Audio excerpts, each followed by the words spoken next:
ขามสามมาหลอดสองหลอดสองมันจะมาเป็นนี่สิมาอยู่เส้นทางกลางอยู่ทั้งท่อนสองทั้งลุ่มสอง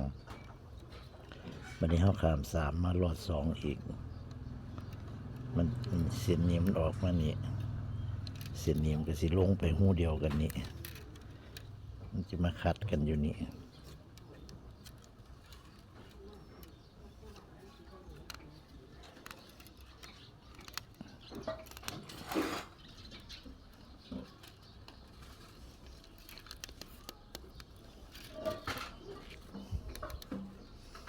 ปอกหา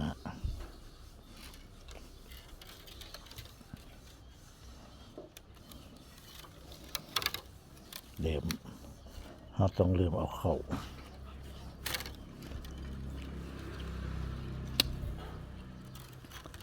อันเขาเสียวเขาเขาก็กดลงสิเพราะว่าขันนั่นเอาเข้ามันสีเข้าบ่ได้สิบ่ถึงตอกสั่งสิบ่ถึงสิได้ต่อหลายแต่คมเข้าไป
ตัวนี้ผิดพี่น้อง ตัวนี้หลอดสาเหตุก็คือมาจากตัวนี้หลอด3ตัวนี้ก็เลยกลายเป็นขาม4ไปเลย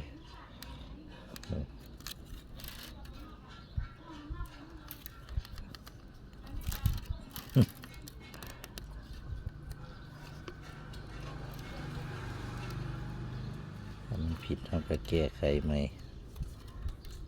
ชิปนี่ยังบ่ถือต้องเดินตัวกลางก่อนบ่ได้เดินตัวกลาง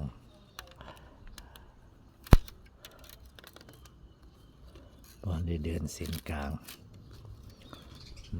ก็กลับขึ้นมา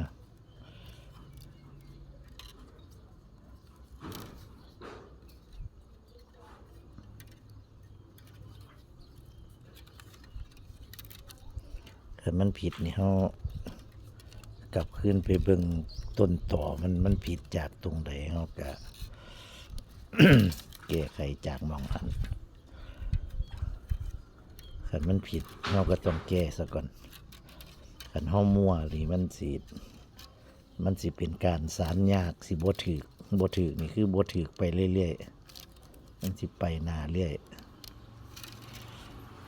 เพราะฉะนั้นคันรู้จักว่ามันผิดแล้วเราต้องซอกหาต้นต่อมันเลยว่ามันผิดมาจากหม้องใด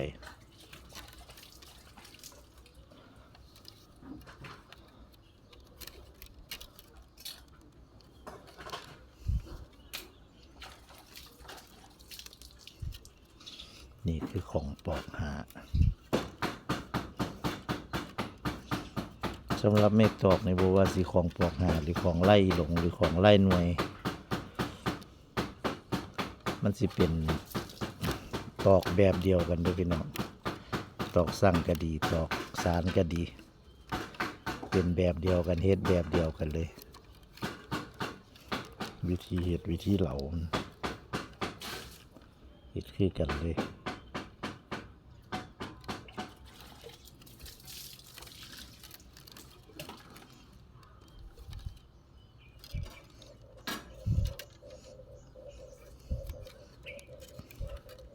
สิแตกต่างกันเล็กน้อยตั้งแต่ตอนสารนี่แหละ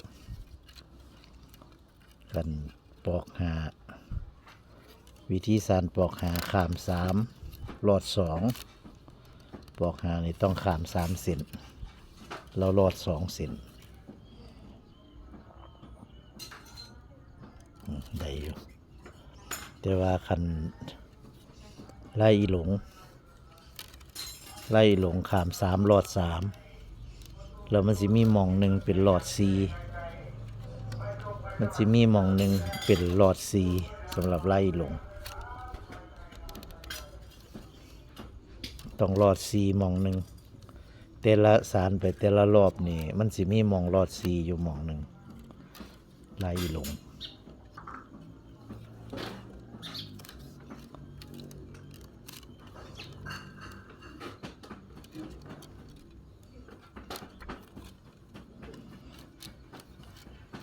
คันไล่หน่วยนี่ขาม3หลอด3ตลอด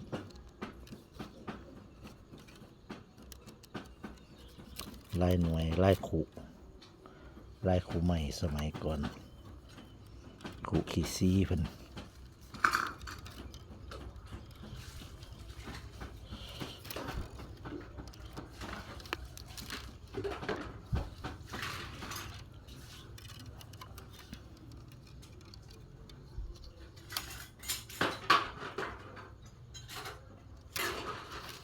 ถึงบ่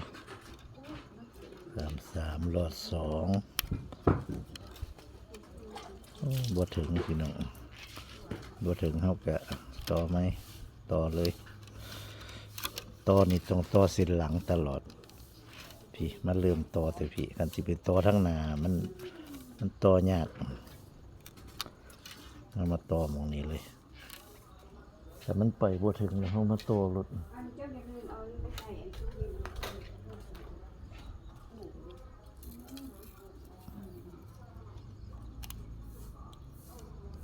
ที่ต่อก็คือเก่าหั่นล่ะ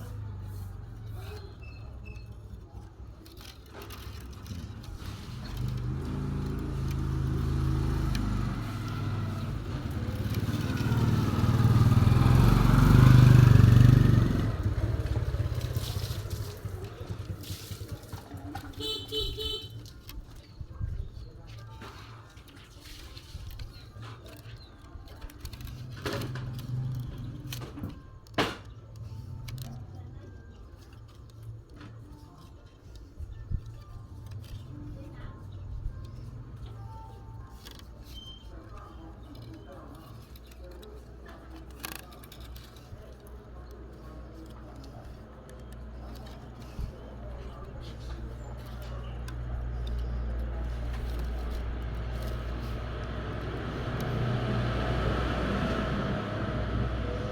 รับ